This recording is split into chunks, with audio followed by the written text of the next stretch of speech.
গণভোট অধ্যাদেশ এই প্রথম আমরা দেখলাম মাননীয় স্বরাষ্ট্রমন্ত্রী স্বীকার করেছেন, অ্যাডমিশন করেছেন। উনি বলেছেন গণভোটের প্রস্তাব, আমি কোট করছি ওনাকে, গণভোটের প্রস্তাব করেছিলাম, আমিই করেছিলাম। রাষ্ট্রপতির আদেশ তো জারি করতে পারেন না। পরে আমার রাজনৈতিক বক্তব্যটা, উনি ওনার রাজনৈতিক বক্তব্য দিচ্ছেন, গণভোট অধ্যাদেশের অনুমূলে গণভোট অনুষ্ঠিত হয়েছে।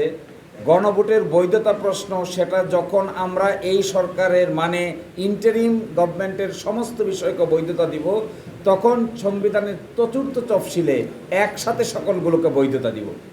এবং তারা বলছেন এটা তো ফ্যাক্টাম ভ্যালিড, এটা ঘটনাক্রমে সিদ্ধ, আদেশ জারি হয়েছে, গণভোট অনুষ্ঠিত হয়েছে, সেটার বৈধতা আছে।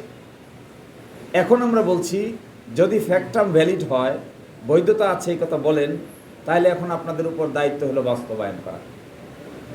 যদি বৈধ বলেন এক পক্ষে আর বাস্তবায়ন না করেন, তাহলে একটা বৈধ আইন বাস্তবায়িত না হলে তার দায় দায়িত্ব আপনাদের গাড়িই থাকবে। গতকালকে ইন্টারপ্রিটেশন শুনে আমরা কিছুটা সারপ্রাইজ হয়েছি। ফ্যাক্টাম ভ্যালিড যদিও কনস্টিটিউশনাল আইনের সাবজেক্ট ম্যাটার না, এটা হলো পারিবারিক ক্ষেত্রেই বেশি ব্যবহৃত হয়। ফ্যাক্টাম ভ্যালিড মানে একটা ঘটনা ঘটে গিয়েছে, আসলে ঘটনার সময় এটা বৈধ ছিল না, কিন্তু যেহেতু ঘটে গেছে এই জন্য বৈধ। তো গণভোট হয়ে গেছে, আগে বলছেন অবৈধ, গণভোট হয়ে যাওয়ার পরে এখন তো আর অবৈধ হওয়ার সুযোগ নাই, বৈধ। ওনারা বলছেন ফ্যাক্টাম ভ্যালিড হয়েছে।